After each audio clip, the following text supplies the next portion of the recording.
आप जानते हैं ना 9 मई के मुकदमात आर्मी कोर्ट्स में हैं जी। उनकी मुद्दई भी काफ़ी हद तक पाकिस्तान आर्मी है, तो उनसे फिर बात करने का मतलब क्या है? अल्ताफ़ हुसैन ज़ीरो हो गया, ठीक है, MKM पाकिस्तान के नाम से, उसको भी आपने कबूल कर लिया और अपने साथ हुकूमत में बिठाया। हाँ, PTI ने अपने साथ हुकूमत में बिठाया जी, बिठा लिया बिल्कुल। PTI कौन लाया? ऑफ कोर्स एस्टेब्लिशमेंट लाई। तो फिर देखें, जो उनकी की हुई गलतियां हैं उनको ठीक हुई वही करेंगे कि हम करेंगे? वही करेंगे सर, लेकिन वो कब तक ये सब करते रहेंगे जो उनका काम नहीं है? एक पाकिस्तान के बहुत बड़े प्रॉपर्टी टाइकून हैं जो इस केस में वो भी इन्वॉल्व थे, डायरेक्टली इन्वॉल्व थे जब वो ग्राफ का सेट यहाँ। ये वही प्रॉपर्टी टाइकून है जो 190 मिलियन पाउंड वाले केस के मामले में भी हैं? प्रॉपर्टी टाइकून है और इनका नाम मलिक रियाज है। वो जहाज़ स्मगल करने में मुलव्वस था, बहरिया टाउन का, दुबई लेकर गया था ग्राफ का सेट। तो नैब की इन्वेस्टिगेशन टीम ने मलिक रियाज को इसमें टच नहीं किया, बहरिया टाउन को टच नहीं किया। अस्सलाम वालेकुम, इनसाइड पाकिस्तान पॉडकास्ट सीरीज़ में खुश आमदीद। आज मैं नेशनल प्रेस क्लब इस्लामाबाद में मौजूद हूँ और मेरे जो मेहमान हैं बहुत ख़ास हैं, सीनियर सहाफ़ी हैं, तजिया निगार हैं, एंकर पर्सन हैं, मुख्तलिफ़ इदारों के साथ मुंसलिक रहे हैं। इस वक्त पाकिस्तान टेलीविज़न PTV पे आईना के नाम से प्रोग्राम कर रहे हैं राना इब्रार खालिद साहब। मुझे याद है कि तकरीबन कोई लगभग 3 साल पहले इसी ही जगह पे मैंने सर के साथ एक रिकॉर्डिंग की थी और जिसमें हमने तोशा खाना को डिस्कस किया था। तोशा खाना की जो ख़बर ब्रेक की थी वो राना इब्रार खालिद ने की थी, जो कि उस वक्त की थी जब इमरान खान हुकूमत में थे। मुश्किलात का भी बहुत उनको सामना करना पड़ा, धमकियाँ भी मिली और मगर उन्होंने उसको ख़बर को ब्रेक किया। तो यहीं से हम आगाज़ करते हैं। जी, आपके सवाल बहुत अच्छा है। पाकिस्तान में ऐसा होता है कि केसेस बदकिस्मती से सियासी बुनियादों पर बनते हैं या सियासी बुनियादों पर चलते हैं और ख़त्म होते हैं। ये एक बदकिस्मती है पाकिस्तान के जुडिशल सिस्टम की भी और पूरा ओवरऑल स्टेट सिस्टम की, कि बहुत सारे ऐसे केसेस हमने देखे कि जो बहुत जेन्युइन थे लेकिन सियासी ज़रूरतों के तहत जल्दबाजी में चलाए गए और फिर उनको के अंदर कोई ना कोई ऐसी वीकनेस रखी जाती है कि जब चाहेंगे हम लीवर खींचेंगे और ये केसेस वापस हो जाएंगे या मतलब एक रिलीफ दे देंगे। ये वाले मामलात जो होते हैं ना, ये पाकिस्तान में एक बदकिस्मती है हमारी। कि ये मैंने 2020 से ये शुरू किया था। सितंबर 2020 में प्राइम मिनिस्टर थे उस वक्त इमरान खान, तो मुझे सोर्सेस के ज़रिए जो मालूमात मिली थी और कुछ रिकॉर्ड भी मिला था, उसके बाद मैंने राइट टू इंफॉर्मेशन के तहत ये जेन्युइन और अथेंटिक मालूमात लेने की कोशिश की, जिसके एक मतलब मुझे बहुत ज़्यादा इंतकामी कार्रवाइयों का फेस भी करना पड़ा था। लेकिन ये सिलसिला तो जब ये चल रहा था और मेरी हाई कोर्ट तक भी स्ट्रगल थी, बट जिस वक्त अप्रैल 2022 में PTI गवर्नमेंट के ख़िलाफ़ नो कॉन्फिडेंट मोशन कामयाब हुई, तो उसके बाद सियासी हुकूमत और पाकिस्तान के कुछ हल्के जिन्होंने अपनी ज़रूरतों के तहत इस केस को पिक किया। अच्छा, उस वक्त नैब ने मुझे इनवाइट भी किया, मुझसे ब्रीफिंग भी ली 2-3 मरतबा। एक बार टीम भी तब्दील की गई, नैब की इन्वेस्टिगेशन टीम, बल्कि पूरी टीम तब्दील कर दी गई डायरेक्टरेट ऑफ नैब रावलपिंडी की। तो उस वक्त भी मुझे अंदाज़ा हो रहा था कि इसमें पिक एंड चूज़ भी किया जा रहा है इस केस में। मैं आपको एक मिसाल दूं कि एक पाकिस्तान के बहुत बड़े प्रॉपर्टी टाइकून हैं जो इस केस में वो भी इन्वॉल्व थे, डायरेक्टली इन्वॉल्व थे जब वो ग्राफ का सेट यहाँ। ये वही प्रॉपर्टी टाइकून है जो 190 मिलियन पाउंड वाले केस के मामले में भी हैं? प्रॉपर्टी टाइकून है और इनका नाम मलिक रियाज है जी। और ये इनका जहाज़, इनकी कंपनी बहरिया टाउन का जहाज़ इन्वॉल्व था ग्राफ का सेट जो कि सऊदी क्राउन प्रिंस मोहम्मद बिन सलमान ने दिया था prime minister of Pakistan. Unfortunately उसका नाम इमरान खान था जिसने उसको ह्यूमिलेट किया। बल्कि मतलब ये एक किस्म की मुज़हका खेज़ बात है कि दूसरे मुल्क के सरबराह के दिए हुए तोहफे मार्केट में बेच दिए। वो जहाज़ स्मगल करने में मुलव्वस था बहरिया टाउन का, दुबई लेकर गया था ग्राफ का सेट। तो नैब की इन्वेस्टिगेशन टीम ने मलिक रियाज को इसमें टच नहीं किया, बहरिया टाउन को टच नहीं किया। तो उसी वक्त मतलब ये अंदाज़ा हो रहा था कि एक जेन्युइन केस को सियासी ज़रूरतों के लिए किस तरह इस्तेमाल किया जा रहा है। फिर आपने राना सनाउल्लाह जो कि साबिक़ वज़ीर दाखिला भी है, उनका एक इंटरव्यू सुना होगा, उसमें उन्होंने कहा कि जी ये केसेस इनका ट्रायल इस तरीके से चलाया गया कि मुल्ज़िम बाद में इनोसेंट साबित हो और वो कहे कि मैं सुरखरू हो गया हूँ। इस डिज़ाइन के तहत चलाया गया। मिसाल के तौर पर जो इलेक्शन कमीशन का रेफरेंस था कंसीलमेंट का, तहफ़ की को ज़ाहिर ना करने का, उसमें मैं आपको बताऊँ इतना black and white open and shut case शायद ही कोई होगा पाकिस्तान की जुडिशरी में। मतलब मैं आपको बताऊँ कि उसमें 3 पेपर थे, 2 पेपर थे जिन पर मुल्ज़िम इमरान खान के दस्तखत थे, ठीक है, उसके सिग्नेचर थे कि मेरे असास से ये है, ठीक है। एक था इलेक्शन कमीशन ऑफ पाकिस्तान का पेपर जिसमें उन्होंने एक डिक्लेरेशन दिया था कि ये 3 तहफ़ जो कि महंगे तरीन थे वो डिक्लेयर नहीं किए मुल्ज़िम इमरान खान ने। अब जब केस चला, एडिशनल सेशन जज इस्लामाबाद, उनका नाम भी मेरे ज़हन में आ जाएगा, तो उसमें मुल्ज़िम के किसी भी वकील ने वो जो 2 पेपर थे जिन पर मुल्ज़िम के सिग्नेचर थे उनको डिनाई नहीं किया। अच्छा। ये कभी कोई दावा नहीं किया गया मुल्ज़िम पार्टी की तरफ से कि ये जाली हैं, ये फेक हैं, मुल्ज़िम के फेक साइन किए गए। उन्होंने उनको 100% 110% उन किया कि हाँ हमारे मुवक्किल ने यही डिक्लेरेशन जमा कराया था। जब वो मान रहे हैं कि हमारे मुवक्किल ने यही डिक्लेरेशन जमा कराया था, तो उसके बाद तो ये साबित हो जाता है कि कंसीलमेंट है, नॉन डिक्लेरेशन का केस है। अच्छा, बल्कि मुल्ज़िम ने इलेक्शन कमीशन ऑफ पाकिस्तान में पहले से हेयरिंग हुई थी, उसमें ये अपना बयान हल्फी अंडरटेकिंग दिया था कि ये तहफ़ मैंने बेच दिए थे। अच्छा, ठीक है ना। ये वहाँ पर उसने एडमिट किया, डिक्लेयर किया अंडरटेकिंग के ज़रिए कि मैंने ये तहफ़ बेच दिए थे और इसलिए मैंने डिक्लेयर नहीं किए। तो फिर तो बड़ा अहम मामला बन गया कि एक तो तहफ़ डिक्लेयर नहीं किए, दूसरा इनकम डिक्लेयर नहीं की। इनकम टैक्स आर्डिनेंस 2002 भी उसके ऊपर लागू हो गया था। लेकिन क्या किया एडिशनल सेशन जज इस्लामाबाद की अदालत ने कि एंड में आकर मुल्ज़िम के वकीलों की तरफ से जो गवाहों की फहरिस्त जमा कराई गई थी उन गवाहों को सुनने से इनकार कर दिया, हालांकि वो गवाह इररेलेवेंट थे। ठीक है, अदालत ने इररेलेवेंट डिक्लेयर करके उनको वो हक नहीं छीन सकती।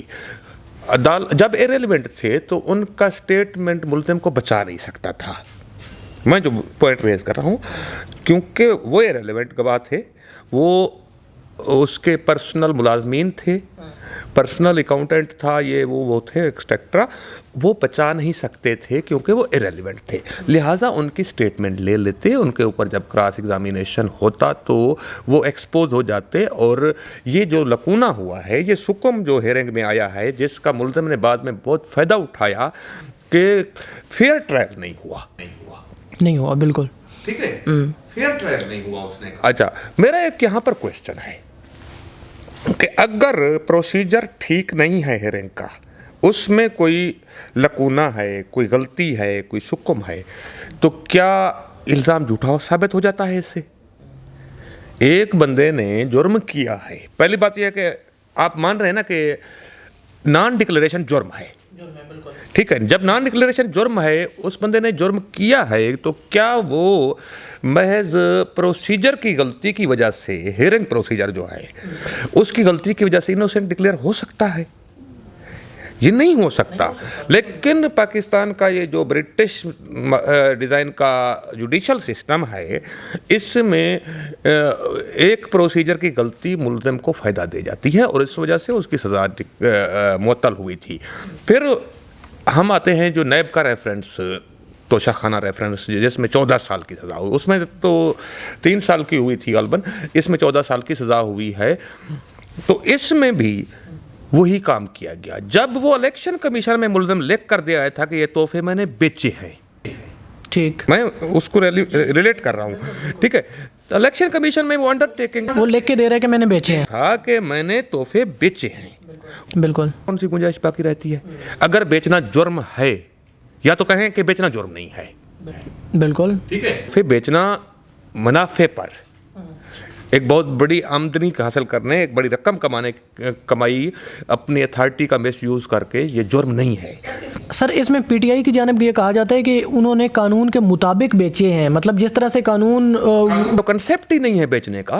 सर वो कहते हैं जी कि इतनी परसेंटेज दे के हम अपना वो रख सकते हैं, तो हमने वो परसेंटेज दे दी, रख लिया, तो जब वो घड़ी हमारी होगी तो हमारी मर्जी, हम उसका जो करें। लतीफ़ खोसा साहब क्यों नहीं कहते? अच्छा, हाई कोर्ट में नहीं कहा उन्होंने? पीटीआई का अलमिया यह है कि केस ये मीडिया पर लड़ते हैं, ये जलसों में लड़ते हैं, अच्छा, कोर्ट में केस नहीं लड़ते। मैं तो ये बात तो दूर की बात है, लतीफ़ खोसा साहब को मुझे मिले तो आमने सामने जवाब नहीं था, तो उनके पास कोई जवाब नहीं था। आज तक ये जो हाई कोर्ट में अपील इनकी चल रही थी, जिसमें सज़ा मुअत्तली की दरख्वास्त थी, अभी अपील लगेगी, उसकी भी समाअत होगी।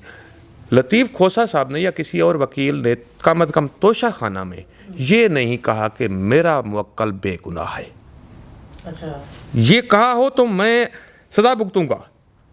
उन्होंने कहा कि नहीं जी, ट्रायल फेयर नहीं हुआ, ट्रायल में गलतियां थीं, बदनीति से चलाया गया, लिहाजा ट्रायल की गलतियों को हाईलाइट करके उन्होंने सज़ा मुअत्तल करवाई, और सज़ा मुअत्तल उन्होंने नहीं करवाई। जो आपका सवाल था, सज़ा मुअत्तल किसने की है? गवर्नमेंट ऑफ पाकिस्तान ने, नैब ने सज़ा मुअत्तल की है, कोर्ट ने नहीं की, हाई कोर्ट ने भी नहीं की। मैं दावे से कहता हूँ, जब नैब का वकील पेश हुआ अमजद परवेज़, उससे पूछा गया जी आप क्या कहते हैं इस दरख्वास्त, उन्होंने कहा जी ये जेन्युइन केस है सज़ा मुअत्तली का, और सज़ा मुअत्तल कर दी जाए तो मुझे कोई इतराज़ नहीं होगा। अच्छा जी, इससे क्या ज़ाहिर होता है कि ये फैसला अदालती फ़ैसला है या ये इंसाफ के तकाज़ों के मुताबिक फ़ैसला है? नहीं, ये सियासी फ़ैसला है, सियासी फैसला है, बिल्कुल। हुकूमत चाह रही थी सज़ा मुअत्तल हो, उन्होंने कंटेस्ट ही नहीं किया, क्योंकि अदालती निज़ाम यही कहता है, जब दूसरा फरीक या मुद्दई फरीक मुल्ज़िम की सज़ा मुअत्तली की दरख्वास्त को कंटेस्ट नहीं करेगा, उसकी मुखालफत नहीं करेगा, उसकी मुखालफत में दलाइल नहीं देगा मुद्दई फरीक, तो कोर्ट क्या करेगी? और कोर्ट कौन है? कोर्ट के ऊपर आजकल बात करना मना है, वरना मैं बताता कि कोर्ट क्या है। कोर्ट के जो बेंच है उसके मुल्ज़िम पार्टी के साथ क्या क्या रिलेशन है, वो भी मैं बताता आपको कि एक जज साहब एक बहुत बड़े लीडर के फर्स्ट कज़न हैं। अच्छा जी, यानी कि हमारे अनफॉर्चुनेटली उसी जमात में है। उनके एक कज़न जिनकी डेथ हुई थी, अल्लाह उनको मग़फ़िरत, मैं बहुत अच्छे आदमी थे, रोड एक्सीडेंट में डेथ हुई थी, वो MPA थे उसी जमात के। अच्छा, तो ये जो मतलब है कि वो ये बेंच है और ये प्रोसिक्यूशन है जो मैंने आपको बताई। मैं पिछले दिनों एक TV चैनल पर था, तो यही एंकर ने मुझसे सवाल किया। मैंने कहा कि अगर आप समझना चाहते हैं तोशाखाना केस को, हालांकि एज ए जर्नलिस्ट हम ये नहीं करते, अगर हाई कोर्ट मुझे पार्टी बना ले, इस अभी अपील की हेयरिंग होगी ना, मुझे पार्टी बना ले, मैं दावे से कहता हूँ कि ये सज़ा बहाल हो जाएगी, तोशाखाना की सज़ा बहाल हो जाएगी। इतना case open and shut case है, जुर्म साबित शुदा है। जब मुल्ज़िम के वकील इनोसेंट होने का दावा नहीं करते, बल्कि वो सहारा लेते हैं कि फेयर ट्रायल नहीं हुआ, सुकम का सहारा लेते हैं। और यही राणा सनाउल्लाह ने कहा, ये सुकम जानबूझकर रखे जाते हैं ताकि कल को अगर हमें अपनी सियासी ज़रूरतों के मुताबिक रिलीफ देना पड़े मुल्जिम को, उसके साथ कहीं कंप्रोमाइज़ होता है, सियासी कंप्रोमाइज़, तो हम रिलीफ दे सकें। हमारा उसके साथ अगर कोई डायलॉग होता है और मामला तय हो जाते हैं तो हम उसको। अच्छा सर, अभी जो शहरयार अफरीदी साहब ने बात की एक टीवी शो में, उन्होंने कहा कि हम अगर डायलॉग करेंगे तो किसी भी सियासी जमात के साथ नहीं करेंगे, हम करेंगे आर्मी चीफ साहब के साथ या अपना DG ISI के साथ करेंगे। तो आप क्या समझते हैं सर कि एक ये जमहूरी रवैया, जमहूरी पार्टियों को इस तरह के बयान देने चाहिए, या अनफॉर्चुनेटली यही मामलात करके हम आज यहाँ पे खड़े हुए हैं कि जो कौमें हमारे साथ आज़ाद हुई थी और जो हमसे बाद में आज़ाद हुई थी वो भी हमसे आगे निकल चुकी हैं, और हम हमारी 10 करोड़ की आबादी गुर्बत की लकीर से नीचे है, और 2.5 करोड़ से ज़्यादा बच्चा हमारा स्कूल से बाहर है, और हम जो है ना भीख मांग के बाहर से गुजारा कर रहे हैं। तो आखिर ये निज़ाम कब तक चलता रहेगा? और हम सवाल तो अच्छे न, इसमें यह है कि मैं जवाब अगर जो बनता है वही जवाब दूंगा साहब ज़ारे, तो उससे यह है कि मुझे जो है ना उस सियासी जमात के मतलब PTI के लोग किसी दूसरी सियासी जमात के साथ ब्रैकेट करने की कोशिश करेंगे, क्योंकि ये जवाब पहले PMLN का एक लीडर दे चुका है। अब अगर जवाब एक ही बनता है तो मैंने भी वही देना है कि देखें, आप जानते हैं ना 9 मई के मुकदमात आर्मी कोर्ट्स में हैं जी, उनकी मुद्दई भी काफ़ी हद तक पाकिस्तान आर्मी है, तो उनसे फिर बात करने का मतलब क्या है? सीधा सीधा NRO मांगना है। हाँ, अगर देखें कि मैं कहूँ या कोई भी कहे कि मैं IG पंजाब से या IG इस्लामाबाद से या IG सिंध से बातचीत करूँगा, तो इसका मतलब ये क्या है कि अगर उस IG के पास उसके मुकदमे हैं, इन्वेस्टिगेशन है, प्रोसिक्यूशन है, तो इट्स मीन क्या मांग रहा हूँ? तो फिर हकीकी आज़ादी वाला जो नारा था वो फिर उसका क्या बनेगा सर? हकीकी आज़ादी का क्या होगा? हकीकी आज़ादी क्या है? आज तक हमें तो ये मफहूम समझ नहीं आया कि हकीकी आज़ादी ये लोग चाहते हैं। आप पाकिस्तान को चाहते हैं कि हकीकी तौर पे आज़ाद कर दें, एस्टेब्लिशमेंट की मुदाखलत हमेशा के लिए ख़त्म कर दें, एक जमहूरी पाकिस्तान। कब कहा है इमरान खान ने? सर वो अपने नारों में, अपनी तकारीर में कि अपनी पूरी ताकत इस्तेमाल करके मेरे मुखालफिन की हुकूमत ख़त्म करो और मुझे हुकूमत दो, वो तो ये कहता है। कब कहा इमरान खान ने कि इस्टेब्लिशमेंट आइन के दायरे के अंदर चली जाए? कब कहा है? बल्कि एक बार जो है ना कुछ इमरान खान के इलाइज थे आमने सामने एक प्रोग्राम में, तो मैंने यही पूछा कि मैंने कहा कि भाई साहब, बहुत बड़े लोग हैं वो, कि आप सिर्फ ये बताएं सर, क्या इमरान खान एंटी इस्टेब्लिशमेंट है? क्या इमरान खान को एंटी इस्टेब्लिशमेंट का मफहूम भी मालूम है? होता क्या है? उन्हें सारी ज़िंदगी इस्टेब्लिशमेंट की मुखालफत की, तहरीकें चलाई, उनकी ज़िंदगियां इसमें गल गईं, उनको ज़मीन के अंदर 10 फुट अंदर गाड़ दिया गया। वो एंटी इस्टेब्लिशमेंट नहीं थे, ये एंटी इस्टेब्लिशमेंट हैं जो सिर्फ इस वजह से पिछले आर्मी चीफ जो था कमर जावेद बाजवा, उसको गालियां देता था, जानवर, न्यूट्रल जानवर हो गया। पहले कहते थे कि मेरा बड़ा कारनामा है, मैं न्यूट्रल अंपायर लेकर आया क्रिकेट में। वैसे माजरत के साथ क्रिकेट और सियासत का कोई आपस में ताल्लुक नहीं है। बिल्कुल बिल्कुल दूसरे के अपोजिट चीज़ें हैं। सियासत में क्रिकेट की कोई मिसाल अप्लाई ही नहीं होती है, नहीं होती है, ऐसे ही है। तो वो जो क्रेडिट लेता था न्यूट्रल अंपायर का, फिर उसने कहा कि न्यूट्रल तो होना ही नहीं चाहिए, न्यूट्रल तो जानवर है और सही के साथ खड़ा होना चाहिए और बुराई के साथ खड़ा होना चाहिए। तो अब ये जो चीज़ है कि ये साहब कहते हैं कि एस्टेब्लिशमेंट या फौज अपनी ताकत उसकी खातिर इस्तेमाल करे, मुखालफिन को रगड़ा दे, उनको जेलों में डाले, उनकी हुकूमत ख़त्म करे गैर आईनी तरीके से, और गैर आईनी तरीके से इनको हुकूमत में बिठाए। क्या ये एंटी एस्टेब्लिशमेंट है?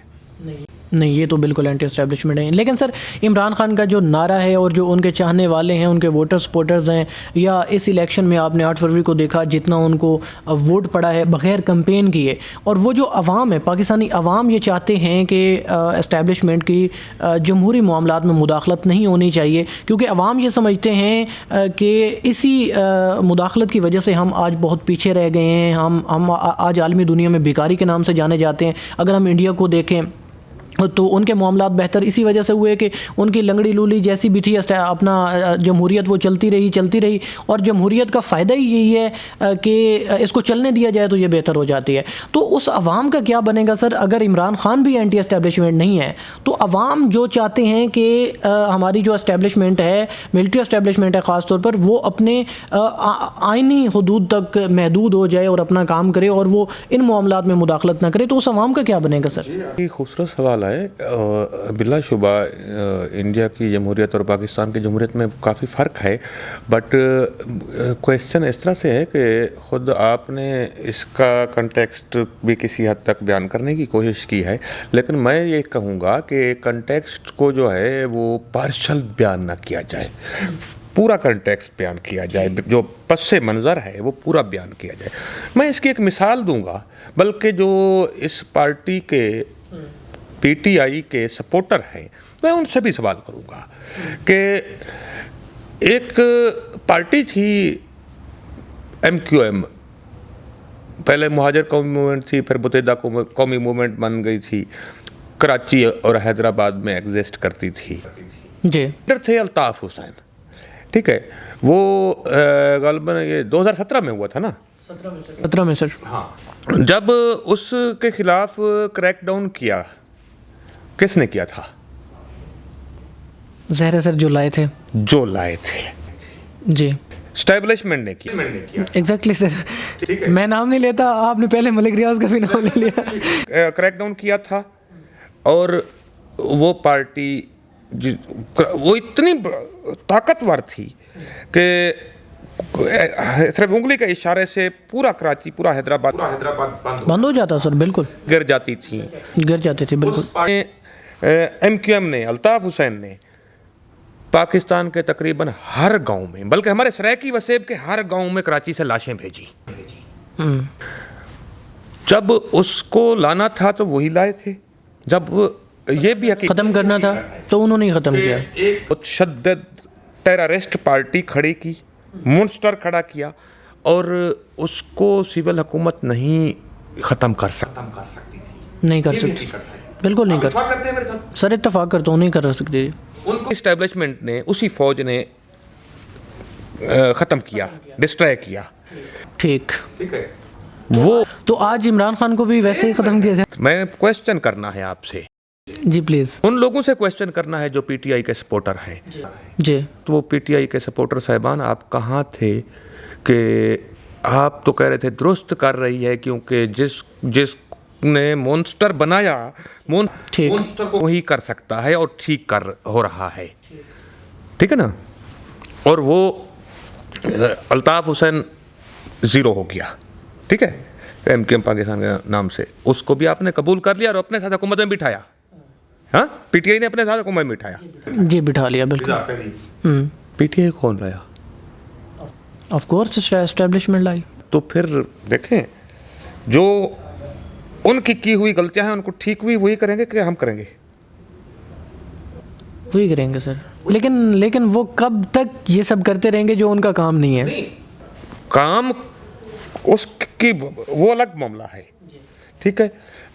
Pakistan federal union of journalist 60s से, पहले मार्शल्ला से, ठीक है, ये पहले west Pakistan union of journalist होती थी, उस दौर से मार्शलों की मुखालफत कर रही है, इस्टेब्लिशमेंट के सियासी मामलात में मदाखलत की मुखालफत कर रही है, तहरीकें चलाई हैं, ज़ियाउल हक के दौर में तहरीकें चलाई, गिरफ्तारियां दी, 1 महीना 18 दिन 2 सहाफ़ी डेली गिरफ्तारी देते थे।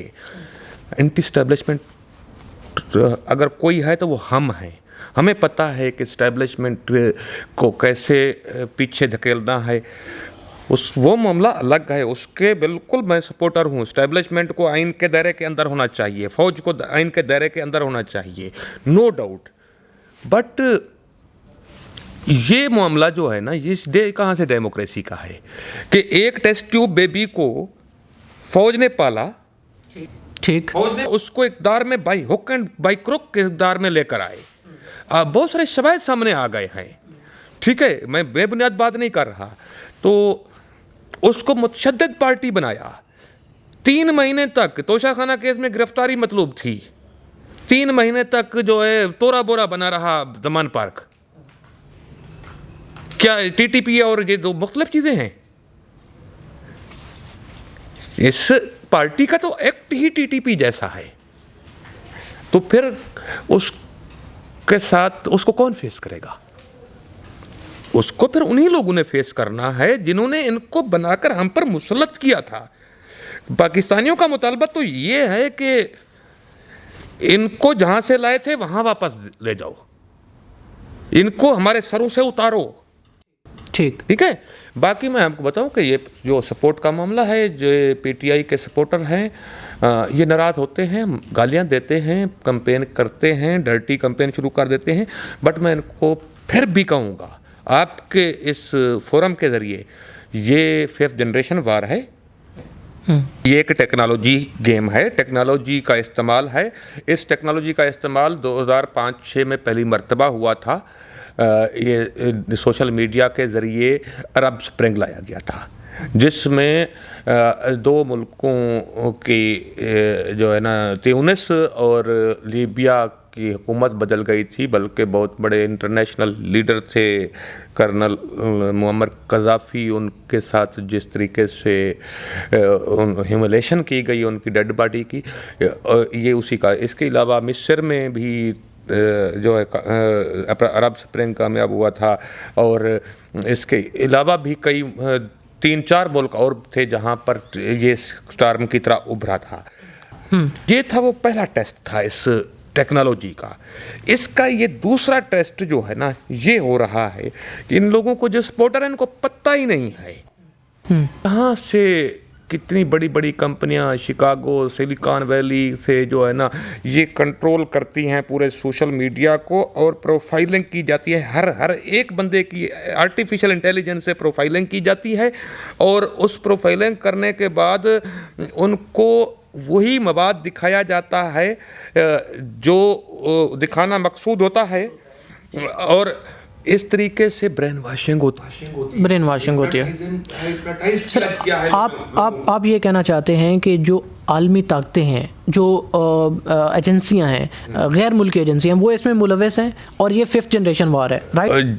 बिल्कुल, इसमें आलमी ताकतें मुलविस हैं, और इसके बहुत अगर ऐसा है सर, तो फिर हमारी अल्हम्दुलिल्लाह हमें फ़ख्र है अपने इदारों पे। हमारे इदारे, हम किसी से कम नहीं हैं, और हमारी तरफ अगर कोई मैली आँख भी देखेगा तो हम उसकी दोनों आँखें निकालने की क़ुव्वत रखते हैं, अल्हम्दुलिल्लाह। तो हमारी एजेंसियाँ फिर क्यों खामोश हैं? बावजूद भी मैं कहूँगा कि हम तमाम इदारों को आइन के दायरे के अंदर रहते हुए करना चाहिए। लेकिन जब ये मामलात हों, बैरूनी मदाखलत पाकिस्तान की सलामती के मामलात होते हैं, तो पाकिस्तान के इदारों को इसीलिए बने हैं, बिल्कुल इसीलिए बने हैं, बिल्कुल।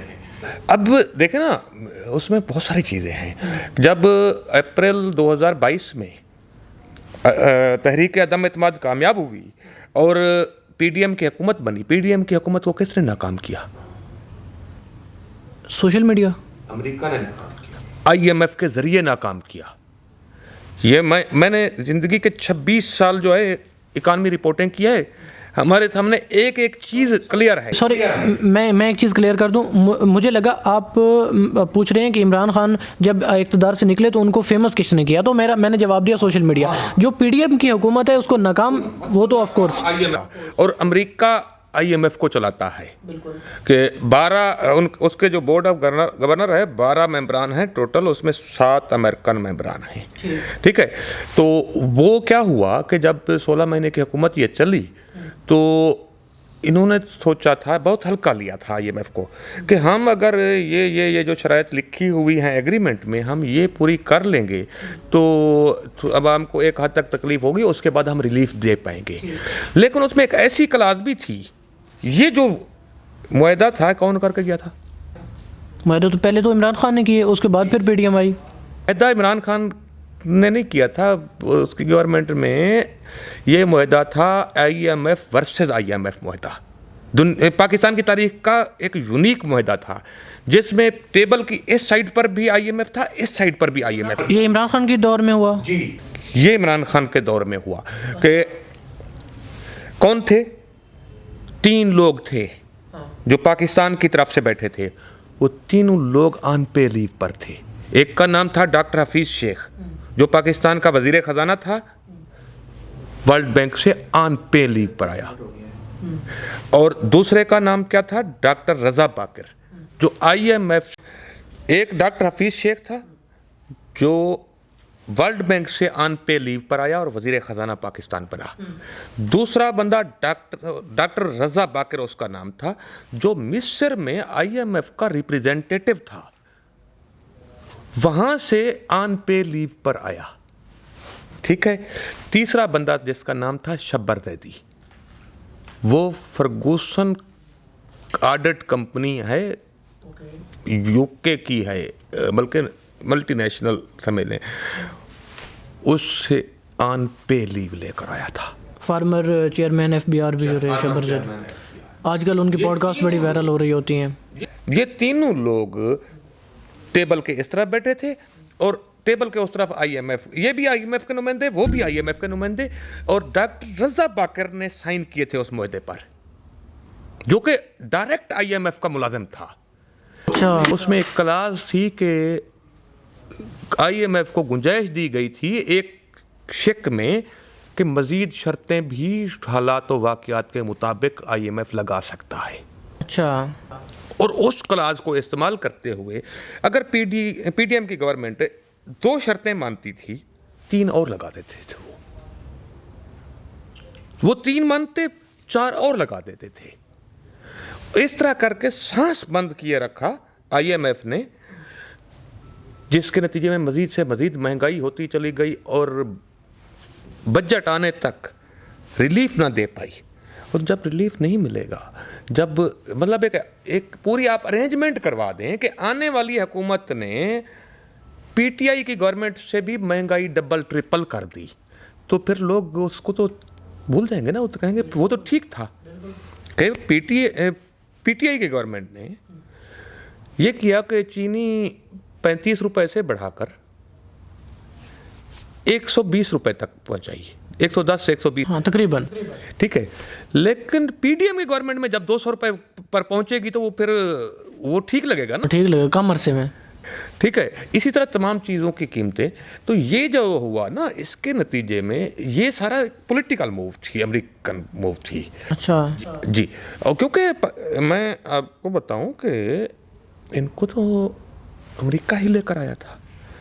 और अमेरिका क्यों लेकर आया था? अमेरिका को CPEC रोल बैक करवाना था। अच्छा।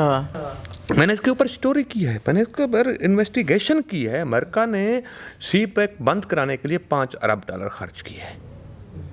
यहाँ पर NGOs को पाकिस्तान में इस्लामाबाद में 50-50 मिलियन नकद अमेरिकन एम्बेसी से दिए जाते रहे, सिर्फ CPEC के खिलाफ प्रोपेगेंडा मशीनरी बनने के लिए। और वो NGOs CPEC के खिलाफ काम करती रही, अब भी मौजूद हैं। बड़ा तरीके से उन्होंने सेमिनार किए, कॉन्फ्रेंसें की, मुख्तलिफ मज़ाकरे किए, अपने बंदे, अपने एक्सपर्ट बिठाए तरीके से कि जी ये ठीक है, लेकिन ये डेट ट्रैप है, कर्ज़ों का जाल है, ये फलां है, इसमें करप्शन है, ये वो। तो ये टास्क CPEC को, अमेरिका क्यों चाहता है कि CPEC बंद हो, ना चले? अमेरिका चाहता है कि गवादर बंदरगाह चीन से वापस ली जाए, क्योंकि अमेरिका को ये थ्रेट है कि गवादर बंदरगाह के ज़रिए चाइना मिडल ईस्ट की मार्केट कैप्चर कर लेगा। जी, उसके मफादात हैं, माली मफादात का खेल है ये सारा, उसका क्लैश है चल रहा है, जिसके नतीजे में हमें रगड़ा मिल रहा है। और हमें बहुत ज़्यादा रगड़ा मिला है कि पाकिस्तान की इकानमी वन साइडेड हो गई। ठीक है, कि चाइना को हमने नाराज़ कर दिया और फिर वही अमेरिका हमारे साथ जो है ना शराइत पे शराइत लगाने लग गया। बिल्कुल। और ये रगड़े की सर आपने बात की, ये तो 75-76 साल तारीख में हमें लगता आया है, शुरू से लगता आया है। लेकिन इसमें मैं आपको बताऊं कि देखिए तारीख पर पूरी पढ़नी जी। दरमियान में ऐसे भी पैचेज आए हैं जब इकानमी सही मानों में ग्रो कर रही है। जुल्फ़िकार अली भुट्टो के दौर में इकानमी अच्छे तरीके। सर एक बात सर एक बात माजरत के साथ, हमारी इकॉनमी में तभी ही ग्रो किया जब हम बाहर से डॉलर आए हैं, राइट। और बाहर से डॉलर सर हमने आज तक एक्सपोर्ट करना तो कोई सीखा ही नहीं है। हमने जिस मद में डॉलर बनाए हैं वो आप भी बखूबी वाकिफ़ हैं। तो हम आखिर कब तक IMF के झंझट में फंसे रहेंगे और उनसे कर्जा लेके उसके ऊपर गुजर बसर करते रहेंगे? ये बात आपकी ठीक है, लेकिन मैं भी ये बात ठीक कर रहा हूँ कि अगर CPEC को रुकावट ना डाली जाती, CPEC को रोल बैक ना किया जाता, ये हुकूमत 2018 में ना आती, तो ये सारी बातें आप कर्जों वाली भूल चुके होते। अच्छा। CPEC का जो दूसरा मरहला था उसके जरिए पाकिस्तान की इकानमी रियली फ्लाई कर जाती, टेक ऑफ कर जाती, और ये चीज़ें हम डिस्कस ना कर रहे होते। मैं आपको गारंट कहता हूँ कि जो 9 स्पेशल इकनॉमिक जोन बनने थे, चाइना की इंडस्ट्री शिफ्ट होनी थी पाकिस्तान में, उसके नतीजे में कोई भी बेरोजगार ना रहता, और पाकिस्तान के जो करंट अकाउंट डेफिसिट है वो पॉजिटिव हो जाता, पाकिस्तान की बरामदात बढ़ जाती, और पाकिस्तान के कर्जे 15 साल के अंदर तकरीबन ख़त्म हो जाता। 20 से 20 साल में पाकिस्तान कर्जे 0 पर लेवल हो जाता। ये हो जाता, लेकिन मैं बताऊं कि एक बात है, खुशकिस्मती बार बार आपका दरवाज़ा नहीं खटका, ज़िंदगी में एक बार दरवाज़ा खटका दिया और अगर आपने उसको वेलकम नहीं किया तो फिर ये चांस शायद ही दोबारा मिल पाए। ये ऐसा मामला है। आपका कहना ये है सर कि अमेरिका ने इमरान ख़ान को लाए, आलमी एस्टेब्लिशमेंट लाई, और उसको इसलिए लाया गया कि CPEC को वो रोक दे, उसके ऊपर काम ना हो, और आप ये कहना चाह रहे हैं कि उसमें काम ना हो, रोल बैक हो जाए, और उसमें इमरान खान ने वो किया और अमेरिका कामयाब हो गया। इमरान खान नहीं, जनरल बाजवा भी उसमें मुलविस है, बराबर का मुलविस है। अच्छा, यानी कि हमारी अपनी एस्टेब्लिशमेंट भी उसमें मुलविस है? उस वक्त की एस्टेब्लिशमेंट बिल्कुल मुलविस थी। तो इस पे सवाल नहीं उठते उनकी मुहब्बे वतनी पे कि हम अपने मुल्क को बेच रहे हैं, अपनी माँ को बेच रहे हैं? देखिए मेरी बात सुने, ये मेरे थोड़ा सा, मैं आपको, आप नौजवान हैं, सहाफ़त में ये एहतियात करने की ज़रूरत है कि ये बात तो हकीकत है, लेकिन किसी को, इंडिविजुअल को जी उसको मुल्ज़िम ठहराना जी, वो विदाउट एविडेंस आपको एहतियात करनी चाहिए, ठीक है ना। कोई इंडिविजुअल को जो है ना, वो उस वक्त हम कहेंगे मुल्क दुश्मन जब हमारे पास पेपर होगा। बिल्कुल बिल्कुल, कि उसने खुद लिए हैं पैसे फलां से, ओके, ये काम करने, ये काम तो किया, लेकिन ये हमारे पास जो है ठोस सबूत अभी तक नहीं।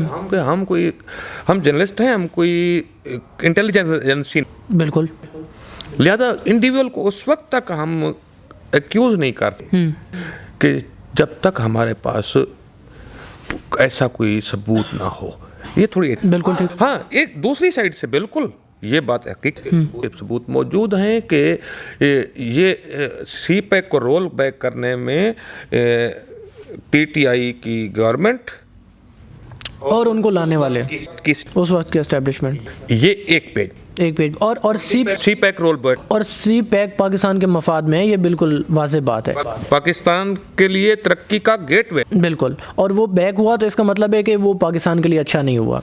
हाँ, तो मैं ये थोड़ी वजाहत करना चाहता हूँ जी। अच्छा सर, हम बात कर रहे थे इमरान खान की, कि इमरान खान एंटी एस्टेब्लिशमेंट है या प्रो एस्टेब्लिशमेंट है। यहाँ पे एक चीज़ मैं ऐड करना चाहता हूँ सर। एक घर है सर, मुझे उसके अंदर जाना है, और वो एक ऐसा घर है कि उसके चारों अतराफ सिक्योरिटी तैनात है, और उसमें पहले कोई अंदर गया ही नहीं है। जो भी उसमें अंदर जाता है ना, तो जो बाहर सिक्योरिटी गार्ड्स हैं उनमें से कोई एक बंदा उसका बाजू पकड़ता है, अंदर उसका राब्ता करवाता है और उसको अंदर लेके जाता है, और मुझे उस घर में जाना है। और क्यों जाना है? मुझे उस घर में, हाँ ये भी एक बड़ा सवाल है कि मुझे क्यों जाना है, चलो इसको भी डिस्कस कर लेते हैं। अच्छा, मुझे मांगने के लिए जाना है, घर में जाना है सर, भीख मांगने के लिए सर मेरा सवाल तो मुकम्मल हो, नहीं, इकदार की भीख मांगने के लिए जाना है, उसमें जाना है।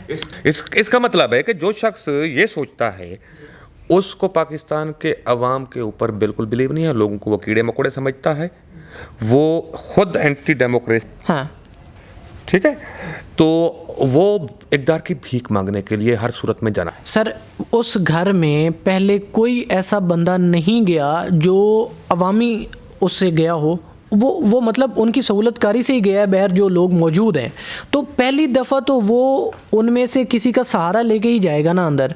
अब जब वो पहली दफ़ा अंदर चला जाए और अंदर तक पहुंच जाए, अंदर जाके उसके बाद वो उन सब के अगेंस्ट हो जाए और वो कहे कि अब दोबारा मैं जमहूरी तरीके से आऊँगा, दोबारा इस सहूलतकारी से नहीं आऊँगा, कौन एतबार करेगा? और कौन एतबार करेगा? एक लम्हे के लिए हम फ़र्ज करते हैं कैसे वो पहले किया उसने, अब भी दोबारा भी वही करेगा। अभी सर अभी वो जेल में से उनके बयान आते हैं कि हाँ, तो अभी भी तो वही कर रहे हैं ना, उन्होंने पूरी कोशिश की है कि एनआरओ मिल जाए। सर जेल से जो उनके बयान आ रहे हैं इमरान खान साहब के, उन्होंने कहा जी कि हम कोई डील नहीं करेंगे। मैं जेल थी पीटीआई का चेयरमैन क्या कह रहा था कि बैरिस्टर गौर क्या कह रहा था कि जी हमारी बातचीत हो रही है और वो बहुत जल्द जेल से बाहर आ जाएगा। अब भी तो वही कर रहे हैं ना, तो फिर फ़र्क क्या है पहले में और अब में? और ये कोई अप्रोच, यानी अब दोबारा भी वो उनके ताउन से ही जाएंगे? वो तो हर पल यही चाहते हैं। उनके नज़दीक इस्टेब्लिशमेंट जो है गलत इसलिए है कि वो उनकी खातर अपनी ताकत इस्तेमाल नहीं कर रही पाकिस्तान के अवाम के ख़िलाफ़। ठीक, वो तो ये चाहते हैं। मुझे एक बात बताओ, यहाँ पर दो चीज़ें, दो फैक्टर बहुत बड़े पाए जाते हैं। अनफॉर्चुनेटली आजकल रिवाज बन गया है कि इंसानी हकूक़ का प्रोपेगेंडा वही लोग करते हैं या उससे रिलीफ वो लोग लेना चाहते हैं जो इंसानी हकूक़ के ऊपर बिलीव ही नहीं करते। अच्छा। ये ज़्यादातर जो मिसिंग पर्सन हैं, ये मतलब जिहादी माइंडसेट के एक्सट्रीमिस्ट, ये कहते हैं कि इंसानी हकूक़ की बहुत बड़ी खिलाफवर्जी हो रही है। उसको हम जरा साइड पर रखते हैं कि हो रही है कि नहीं हो रही, उसको है। ये लोग जो इंसानी हकूक़ के तहत रिलीफ मांग रहे हैं, क्या ये लोग खुद ह्यूमन राइट्स पर बिलीव करते हैं? इसका मुझे जवाब दें आप। ये वो लोग हैं जो ह्यूमन राइट्स को इस्लाम के खिलाफ समझते हैं, ये ह्यूमन राइट्स पर बिलीव नहीं करते। ये लोग ह्यूमन राइट्स का सहारा ले रहे हैं। इसी तरह डेमोक्रेसी की बात वो लोग कर रहे हैं जो डेमोक्रेसी पर बिलीव नहीं करते। वो बात, हमारा मसला है कि डेमोक्रेसी कितनी है कितनी नहीं है, मैनिपुलेट हो रही है, ठीक है, मिस हैंडल, वो हमारा मसला है। जो लोग ये बात कर रहे हैं, क्या ये डेमोक्रेट हैं? आप मुझे ये बताएं कि अब तक इनका इक़्तिदार था जी, सबसे पहले तो इन्होंने मीडिया पर हमला किया, ये कैसे डेमोक्रेट है? हाँ किया, बिल्कुल बिल्कुल किया। उसके बाद इन्होंने सरेआम वल्लाह बोल बोल के अपने सियासी मुखालफिन को जेलों में डाला। ठीक है, डेमोक्रेसी में ये होता है। फिर उन्होंने क्या किया? लेजिस्लेशन की। इन्होंने पूरा इंतज़ाम किया कि इलेक्ट्रॉनिक वोटिंग मशीन होगी जिसको हम चलाएंगे। अच्छा, यहाँ पर भी मुतमईन नहीं। इलेक्ट्रॉनिक वोटिंग मशीन तो सबके लिए बेहतर थी ना? कौन से मुल्क में है मुझे बताएं। सर अगर वो हो जाती तो जो ओवरसीज़ पाकिस्तानी है उनको भी वोट का हक मिल जाता। मैं आता हूँ पहले मुझे बताएं कि कौन से मुल्क में है। ठीक है, अच्छा, ईवीएम लाई, उस पर मुतमईन नहीं हुआ। फिर लेजिस्लेशन की कि ओवरसीज़ पाकिस्तानी पाकिस्तान के तमाम कौमी असम्बली और सूबाई असम्बलियों के हलकों में वोट देंगे। मुझे कोई एक मुल्क बता दो, आप मुझे कोई एक मुल्क की मिसाल दो ना। होता क्या आपने नहीं सुना था कि 25 साल के लिए इक़्तिदार में रहने का बंदोबस्त कर लिया है, सदारती निज़ाम? बिल्कुल ऐसी बातें होती रही हैं। बिल्कुल डेमोक्रेसी है ये, इनको डेमोक्रेट्स कहते हैं आप। तो वो ये डिज़ाइन बनाया गया था कि आप जंग से बिलोंग करते हैं, जंग से आप इलेक्शन लड़ते, शाम को रात को आपको रिजल्ट मिलता, आप 5,000 वोटों से जीत कर सोए हैं, सुबह पता चलता कि आप मैनचेस्टर से 10,000 वोटों से हार गए हैं। ये कौन से मुल्क में है? ओवरसीज सिटीजन को जो मुल्क वोट का हक देते हैं उनके लिए कॉन्स्टिट्यूएंसी मखसूस करते हैं, ठीक, जो अपनी कॉन्स्टिट्यूएंसी उनकी बनाई जाती है ओवरसीज़ की तादाद के हिसाब से, जितनी तादाद है, जो रेशो पाकिस्तान में मिसाल के तौर पर 10,000 वोटरों पर है, तो 10,000 वोटरों के ऊपर एक कॉन्स्टिट्यूएंसी बना दी, एक रीजन, मतलब मिसाल के तौर पर ये मिडल ईस्ट में पाकिस्तानी ज़्यादा हैं, एक कॉन्स्टिट्यूएंसी ये बना दी, एक कॉन्स्टिट्यूएंसी यूके और यूरोप की बना दी, एक अमेरिका और बाकी मतलब वहाँ अपने हल्के के लिए वो उनके उम्मीदवार भी खड़े हों और वो डालें। ये तो हक दिया हुआ है। ये हक किसने दिया है कि पाकिस्तान के तमाम हल्कों में नॉन रेजिडेंट पाकिस्तानियों को वोट डालने का हक है। ये दर हकीकत एक मैनिपुलेशन डिज़ाइन था इलेक्शन जीतने का, और हमेशा के लिए इलेक्शन जीतने का। ठीक है, तो ये मुझे बताएं कि ये डेमोक्रेसी है, ये डेमोक्रेट्स हैं जो डेमोक्रेसी के ऊपर इल्ज़ाम लगा रहे हैं, क्वेश्चन उठा रहे हैं। ठीक है, जो कहते हैं ये हाइब्रिड निज़ाम है, उनका अपना निज़ाम पहली बात है क्या था, क्या वो डेमोक्रेसी के ऊपर बिलीव भी रखते हैं? ये दो चीज़ें हो रही हैं पाकिस्तान में। सर, डेमोक्रेसी पे वो बिलीव नहीं रखते, वो मिलिट्री एस्टेब्लिशमेंट की सपोर्ट से इमरान खान साहब आए, इसमें कोई दो राय नहीं। आप भी दोबारा उसी तरीके से आना चाहते हैं। अब सर, जब वो इक़्तिदार में थे उन्होंने मीडिया पे भी हमला किया, महंगाई भी हुई, मामलात भी आपके सामने अनुसार रहे सारे, और यही अवाम थी। हम असल में थोड़े ना वो हमारी यादाश्त भी पूरी बसीयत कौम बड़ी कमज़ोर है, हम भूल जाते हैं जल्दी। तो अगर थोड़ा सा हम पीछे जाएँ ना तो हालात इस तरह के थे कि लोग गालियाँ निकाल रहे थे, लोग बहुत गम गुस्से में थे कि यार ये क्या कर दिया, कहाँ है नया पाकिस्तान। लेकिन इमरान खान जो उस वक्त भी बात कर रहा था, और हम सुन रहे थे जो अभी आपने बात की कि 25 साल का एक हम प्लान लेके आ रहे हैं और सुधारती निज़ाम लेके आ रहे हैं, तो इमरान खान 25 साल के लिए पाकिस्तान के ऊपर हुकूमत करके अचीव क्या करना चाहते थे? जो 4 साल में किया, मुझे बताएं ना कि 4 साल में कौन सी डेवलपमेंट की सर? गवर्नमेंट ने 4 साल में कौन सी डेवलपमेंट की? राशन प्रोग्राम, इसके अलावा वो जो क्या एहसास, ये जो एहसास आप कह रहे हैं, ये पहली दफ़ा आया? ये तो पहले से ही था ना, बेनज़ीर इनकम सपोर्ट प्रोग्राम। फिर उसी का नाम, कोई एक बड़ा ऐसा प्रोजेक्ट नहीं है कि जिसको नहीं, मुझे आप इनका अपना प्रोजेक्ट एक 10 किलोमीटर की डबल रोड दिखा दो पूरे पाकिस्तान में। तो 25 साल के लिए वो क्या करना चाहते थे पाकिस्तान में पे हुक्मरान? तो यही तो क्वेश्चन है कि वो करना क्या चाहते थे। जो 4 साल में उनकी कोई भी परफॉर्मेंस आपको नहीं मिलती, जब तो फिर उसने क्या कहा था हाफिजाबाद के जलसे में? उन्हें यही कहा था ना कि मैं कोई आपका नौकर नहीं हूँ कि टमाटर और प्याज की कीमतें चेक करता फिरूं। ठीक है, तो ये शख्स खुद को डेमोक्रेट कह सकता है जिसकी ये अप्रोच हो? तो ये देखिए, ये जिस तरह मैंने आपको बताया, ये एक टेक्नोलॉजी की इजाद है। ये पार्टी और इसकी फॉलोइंग, इसकी सपोर्टरशिप उस टेक्नोलॉजी के ज़रिए बरकरार है और बिलाशुबा आलमी ताकतें। इमरान खान के जो फॉलोअर्स हैं, सपोर्टर्स हैं, उनका ये कहना है कि पाकिस्तानी तारीख़ में सिर्फ 2 ही लीडर ऐसे हैं जो मुल्क छोड़ के नहीं गए, एक जुल्फ़िकार अली भुट्टो और एक अब इमरान खान है, जिनको वाज़े ऑफ़र किया जा रहा है, डील ऑफ़र की जा रही है, लंदन की ऑफ़र हो चुकी है, मगर वो कहते हैं कि मेरा जीना मरना पाकिस्तान में है, मैं अपनी कौम को छोड़ के किस हाल में मरना जीना? कहते हैं कि मेरे ऊपर जुल्म करें, जो करें, मैं जेल में पड़ा रहूँगा। मैं देसी मुर्गी खाकर,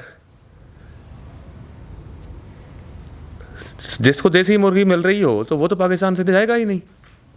आपके घर में कोई मेहमान आता है, आप उसको सुबह शाम देसी मुर्गी और मटन खिलाते हैं, तो वो तो आप घर में साल सर जी, बेशक देसी मुर्गी मिल रही है, लेकिन है तो जेल ना, घर तो नहीं है। नहीं, ये कैसी जेल है जो 5 स्टार होटल से भी अच्छी है? जब 5 स्टार होटल जैसी जेल मिल रही है तो कौन जाएगा मुल्क छोड़कर? ठीक है, जब बात तो ये है ना कि यहाँ पर सहाफ़ियों ने कोड़े भी खाए, ठीक है, कोई कोड़े खाकर पाकिस्तान में रहे तो फिर बात है, तकलीफ उठाकर पाकिस्तान में, जब उसको कोई तकलीफ ही ना हो तो वो पाकिस्तान क्यों छोड़ेगा? उसका दिमाग खराब है, पागल तो नहीं हो गया? तो सर इस अवाम का क्या बनेगा जो रो रहे हैं, जो चाहते हैं कि पाकिस्तानी हालात बेहतर हों, हम तरक्की करें, हम आगे बढ़ें, हम पूरी दुनिया को लीड करें, हमारे यहाँ गुर्बत और बेरोज़गारी का ख़ात्मा हो, तो उन बेचारों का क्या होगा? मैं आपको रेफ़र कर दूंगा, एक बहुत अच्छी वेबसाइट है हमसब.com जी। पाकिस्तान के बहुत बड़े सहाफ़ी हैं, मजात मसूद वो चलाते हैं।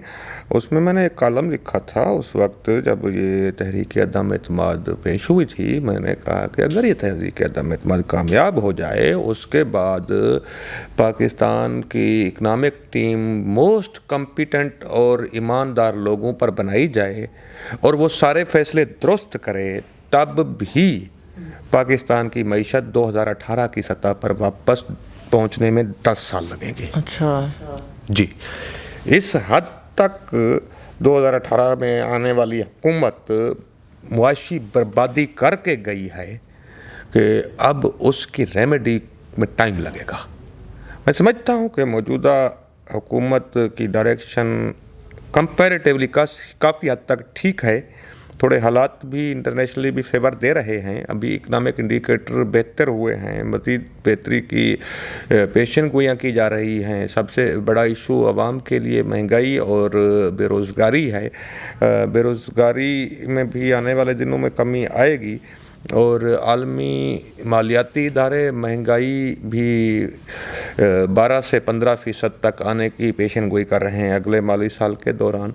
जब महंगाई में अगर 12% पर आ जाती है तो हालात एक आम आदमी के बर्दाश्त के हद में आ जाएंगे, कम अज़ कम बुनियादों पर। तो अब टाइम तो लगेगा, जो बर्बादी हुई है उस की रेमेडी करने के लिए, उसका अज़ाला करने के लिए रातों रात कुछ भी नहीं हो सकता। जिन्होंने मईशत को बड़ी मेहनत और ईमानदारी से बर्बाद किया है, बड़ी मेहनत की है इन्होंने मईशत को बर्बाद। आपका कहना यह है कि इमरान खान साहब को आलमी एस्टेब्लिशमेंट लेके आई, आलमी ताकतें लेके आई, अमेरिका लेके आया और सी पैक को रोल बैक करने के लिए लेके आया और वो इसमें कामयाब हो गए। अच्छा, अब vote of no confidence motion आई तहरीक अदम एतमाद और उसमें जो लेटर आया अमेरिका से, तो फिर वो लेटर अमेरिका ने क्यों भेजा, जबकि अमेरिका का तो वो बकौल आपके कि उन सर पहले तो आपका सवाल सर सुने ना सर सुने तो सही। नहीं, आपने पहले मुझे ये बताया कि भेजा किसने। सर सुने तो सही, मुझे कंप्लीट करने दें।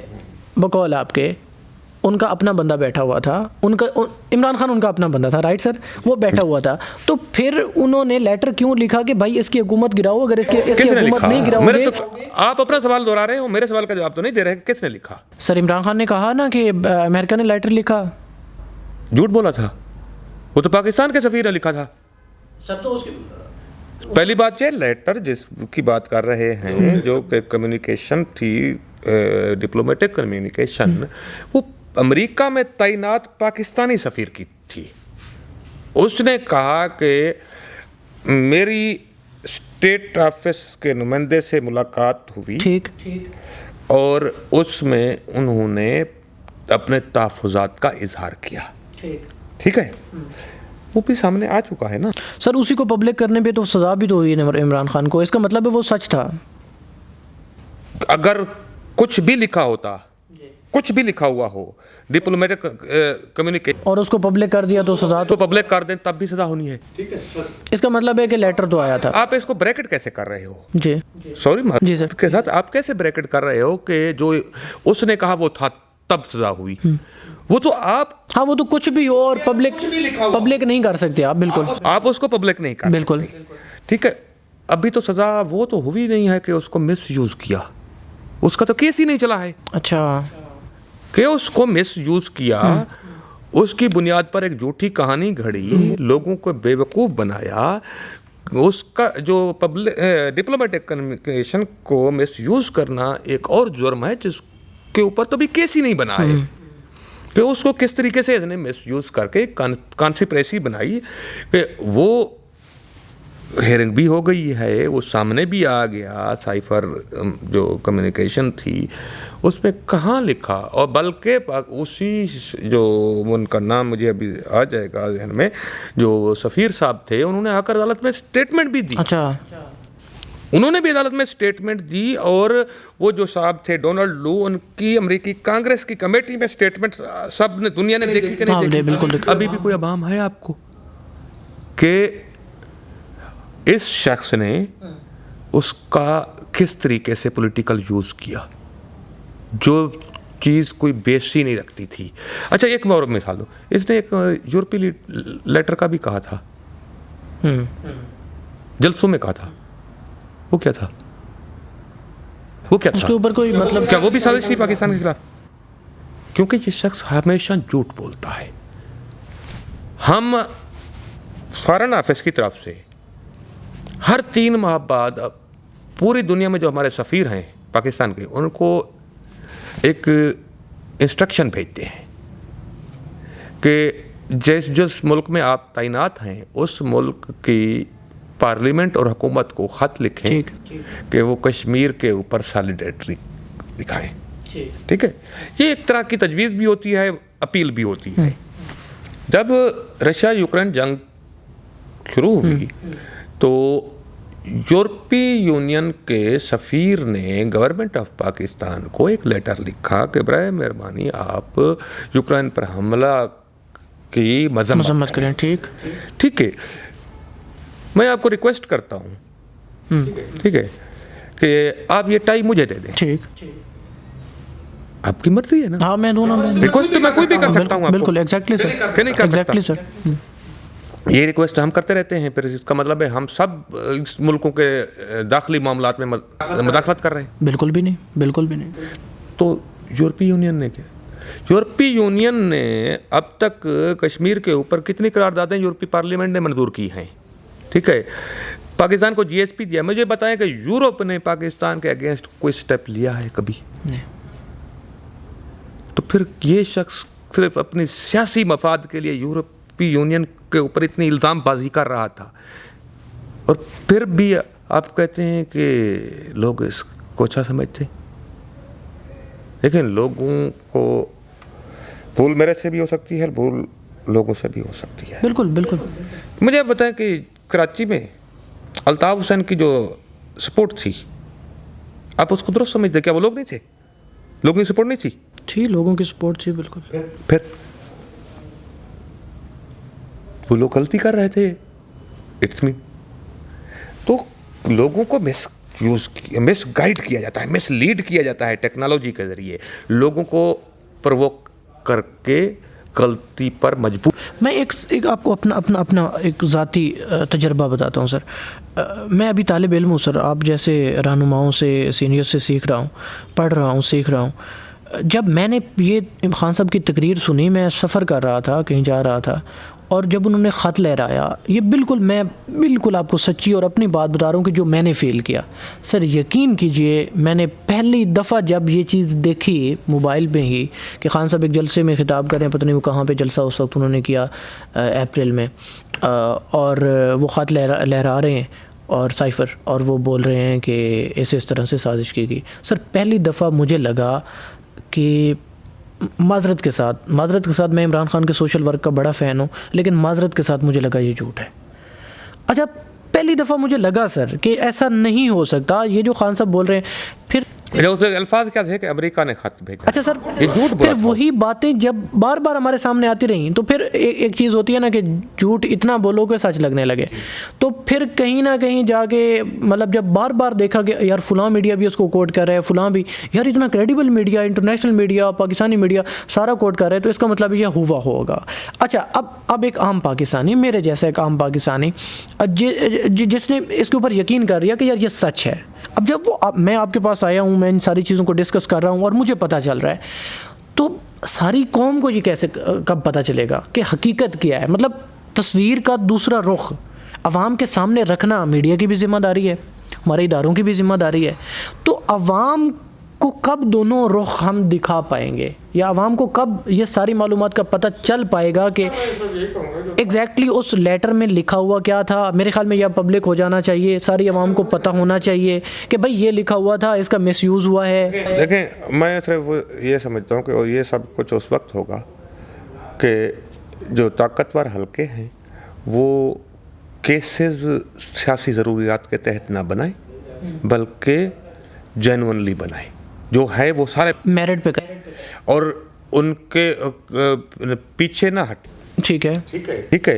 ये देखें, रियासत के इदारों को कोई आइन की कोई शेक अख्तियार नहीं देती कि एक मुजरिम को NRO दें। बिल्कुल ठीक है। तो अगर मुजरिम के साथ आप सियासी मसलहतों की बुनियाद पर कंप्रोमाइज़ करेंगे तो आप भी मुजरिम बन रहे हैं। बिल्कुल, मैं ये समझता हूँ अगर ये काम ख़त्म हो जाए तो सब सच लोगों के सामने आ जाएगा और लोगों की आंखें खुल जाएंगी। इसका यही हाल है। सर अब थोड़ी सी हम बात कर लेते हैं IMF के ऊपर। अच्छा सर, IMF एक ऐसा इदारा है कि जो ऑफ कोर्स आपने अभी थोड़ी देर पहले ही जिक्र किया कि वो अमेरिका का इदारा है और उसमें उनके बोर्ड में भी जो बड़ी तादाद में लोग अमेरिका का नहीं है, इंटरनेशनल है, लेकिन उसमें आप कह लें उसकी कंपोजिशन ऐसी है कि अमेरिकन इन्फ्लुएंस उसमें बहुत ज़्यादा है।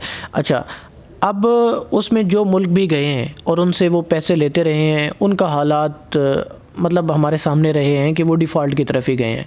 जो कौमें जिन्होंने IMF को खैराबाद कहा है, अगर हम हिंदुस्तान की बात करें, इंडिया की बात करें, तो जब उन्होंने IMF को खैराबाद कहा तो उसके बाद से उनके हालात बेहतर होने शुरू हुए। एक तो ये चीज़, दूसरी ये चीज़ कि जब हम किसी के मकरूज़ होते हैं तो वो हमें अपने तौर तरीके पे ही इस्तेमाल करते हैं। अगर मैंने आपके पैसे देने हैं और आप मुझे बोलते हैं कि असद आज तुमने इस बंदे का इंटरव्यू करना था, तुमने नहीं करना, और अगर तुम करोगे ना तो तुम्हारे लिए कंसिक्वेंसेस होंगे, सो मैं नहीं करूँगा।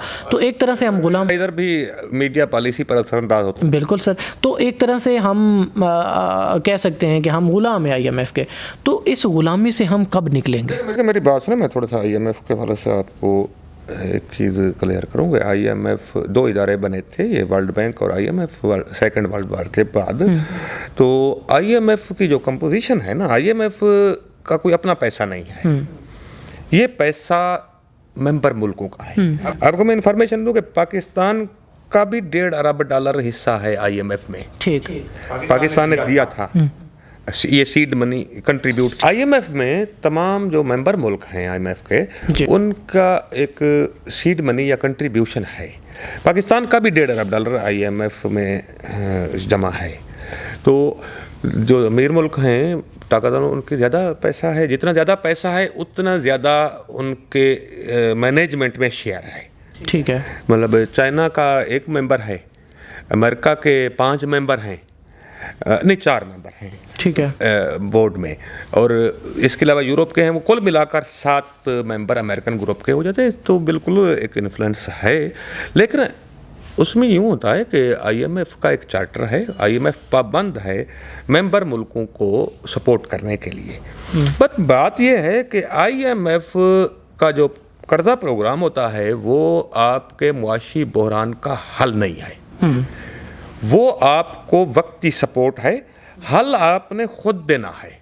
ठीक है, आपने अपनी मईशत को तरक्की खुद देनी है, IMF ने नहीं देनी है। बिल्कुल, बिलाशुबा जो मकरूज होता है उसके फैसलों पर बैरूनी पावर असरअंदाज होती है। लेकिन मैं आपको ये भी बताऊं कि ये बहुत बड़ी स्टूपिडिटी है जो कि इस शख्स इमरान खान ने की, यूरोपीय यूनियन को गले देने लग गया। हालांकि अपनी सियासत के लिए कर रहा था, अपनी दुकान चमकाने के लिए कर रहा था। मतलब मेरा कहने का मकसद ये है कि इससे सबक सीखने की ज़रूरत है कि जो दुनिया की बड़ी फाइनेंशियल पावर्स हैं, आप उनके साथ उनको इंगेज रख कर तो तरक्की कर सकते हैं। दुनिया में कई मुल्कों की मिसाल मौजूद है तरक्की करने की। ब्राज़ील है, मलेशिया है, ठीक है। कई मुल्कों ने इन्हीं आलमी पावर के होते हुए और मकरूज होते हुए भी तरक्की की है मईशतों ने। उन्होंने आपकी जब हैसियत ही ना हो वो, और आप आलमी ताकतों को ललकारने लग जाएं सिर्फ अपनी सियासत चमकाने के लिए, इसका मतलब है कि आप अपने मुल्क के पांव पर कुल्हाड़ी मार रहे हैं। बिल्कुल, ठीक है सर। उनको इंगेज रख कर बिलाशुबा जो भी आएगा आपके साथ, मतलब एक पाकिस्तान जैसे मुल्क के साथ ज़्यादा फ़ायदा वो लेगा, थोड़ा फ़ायदा पाकिस्तान को मिलेगा।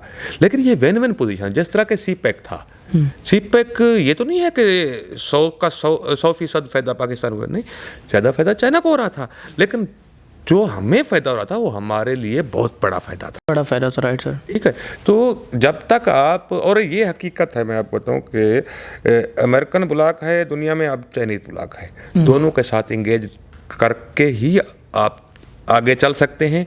किसी एक की साइड पर हो जाएंगे तो ये नुकसान की बात है, बल्कि खुद को खुद नुकसान देने वाली बात है। इसमें कोई शक नहीं कि ये आलमी पावर जब करता देते हैं तो साफ ज़ाहिर है कि फ़ैसले भी कराते हैं, लेकिन उसमें आपकी काबिलियत भी होती है कि चलो 2 फैसले उनके कहने पर कर लिए तो 4 अपने जो है ना फ़ायदे के लिए भी करो ना। तो आपको कहना है कि मगर जब ये कोई कहे कि डेवलपमेंट के काम करना ही गलत है, तरक्की देना ही गलत है, तो फिर मतलब है कि अल्लाह ही हाफ़िज़ है गुलशन का। बहुत शुक्रिया सर आपके कीमती वक्त का। उम्मीद करता हूँ नाज़रीन आपको आज की गुफ्तगू बहुत अच्छी लगी होगी। अपनी कीमती आरा कमेंट्स बॉक्स में दीजिएगा। और मैं सर के साथ जो चीज़ें डिस्कस करने के लिए आया था वो मैंने डिस्कस कर ही नहीं पाया हूँ, टाइम काफ़ी ज़्यादा हो गया। तो मैं सर से अगेन रिक्वेस्ट करूँगा आने वाले चंद दिनों में फिर जब सर ईजी हुए तो सर से टाइम लेके हाँ आप ज़रूर राय दीजिएगा कमेंट्स बॉक्स में। और जो चीज़ें मैं डिस्कस करने के लिए आया था वो राइट टू इन्फॉर्मेशन थी, वो इकॉनमी थी, और वो जर्नलिज्म के हवाले से चीज़ें थीं कि हम जो स्टूडेंट्स हैं हम अपने आप को किस तरह से इम्प्रूव कर सकते हैं। जिस तरह से आपने देखा अभी इंटरव्यू में मेरी भी इम्प्रूवमेंट सर कर रहे थे। और साथ साथ फिर जो डिजिटल मीडिया है, ये जो फेक न्यूज़ हैं और फैलती हैं और इससे जो मुल्क और कौम का नुकसान होता है उसके ऊपर भी हमने बात करनी थी। तो इसके साथ और जो सवाल आप राना इब्रार साहब से करना चाहते हैं वो कमेंट्स में लिखिएगा। तो नेक्स्ट एपिसोड में इंशाल्लाह हम उसके ऊपर डिस्कस करेंगे। Thank you.